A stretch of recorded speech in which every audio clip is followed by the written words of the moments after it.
Suriye sınırındaki çatışmalarda seken ve sınır aşan mermilerden Ceylanpınar'da 4 kişi öldü. Çoğu çocuk, onlarca kişi yaralandı. İstanbul'da yaşayan Şanlıurfalı müzisyen kardeşler bombaların düştüğü, mermilerin havada uçuştuğu sınır hattında bir klip çekti. İşte 12 kişilik ekibin ölümden döndüğü o klip. قصف على بيوت المدنيين. Ceylanpınar'da yaşanan acının sesi oldular. Ölen çocuklar için kolları sıvadılar, canları pahasına mermi ve bombaların altında klip çektiler.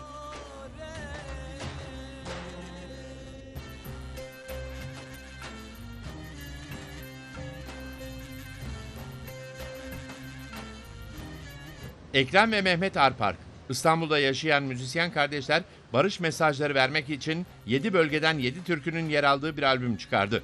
Ve ilk klipleri de doğup büyüdükleri Ceylanpınar'da çekildi.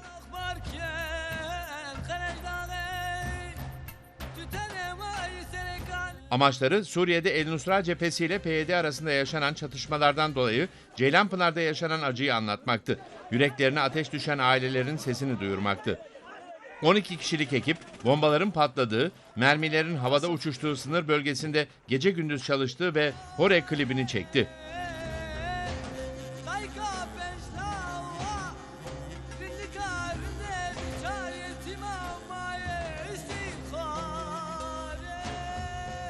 Savaşın ortasında olunca 10 günümüzü aldı. Yani çünkü yarım kaldı, işte bizim çekim mekanımızın havaya uçtuğu oldu. Yani biz tam bir ev çekiminde, annem 80 yaşında falan, onun başına işte evde bir parça toprak, evde Allah'tan yani başına düşmesi. Mekan savaş bölgesi olduğu için klip çekmek kolay olmadı. Oyuncular defalarca ölümden döndü. Yanlarında bomba patladı, kafalarının üzerinden mermiler geçti.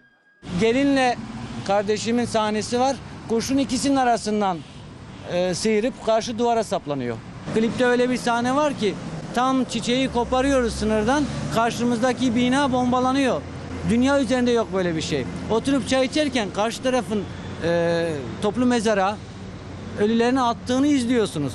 Ya da tam kamera çekimdeyken gencecik bir insanın paramparça havaya uçtuğunu ve şoktaydı ekip. Onlar çatışmaların en yakın mağdurlarıydı.